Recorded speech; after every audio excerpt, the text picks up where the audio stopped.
panggagancho, estapador ngang tawag sa kanila eh. Yeah. Hindi tayo matatakot na tawaging mga estapador itong Kamatayan Black. Bakit? Iniistapan yung gobyerno eh. Ang istapa, ang elemento niyan, panluloko. Swindling yan. Nanloloko kayo. Nagpapakilala kayong tagapagtaguyod ng interes ng taong bayan, pero ang gobyerno na siyang nagre-represent sa taong bayan, winawasak nyo sa loob ng mismo institusyon at lugar na kung saan gobyerno ang nagmamay-ari, pondo ng gobyerno, ginagamit nyo sa mga rally, mga pagtulong sa mga sugatang NPA, mga pagtulong at pag-cover up sa mga operations ng pangbobomba, pagpatay, panununog, na hindi nyo kayang kondinahin.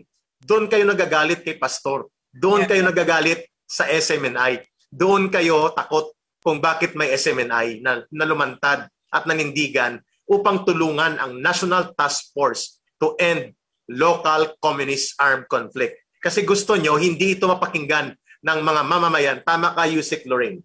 When the people become enlightened, kapag namulat ang taong bayan at ang kanilang political and security consciousness ay naiintindihan nila ang katayuan at programa at misyon ng gobyerno like National Task Force to End Local Communist Armed Conflict, nakakatakot na pangitain yan para sa CPP, NPA, NDF, Ma'am Lorraine. Bakit?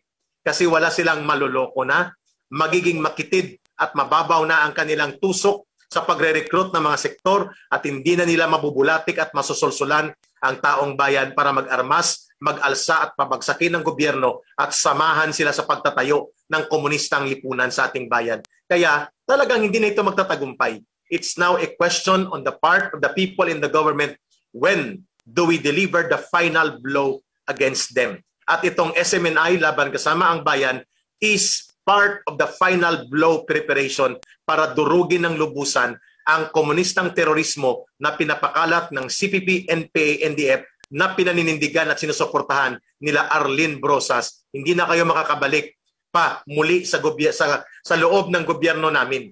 Gobyerno namin ito. Hindi nyo ito gobyerno. And you do not have any right, deserve, na bumalik kayo at mag-occupy ng posisyon na yan.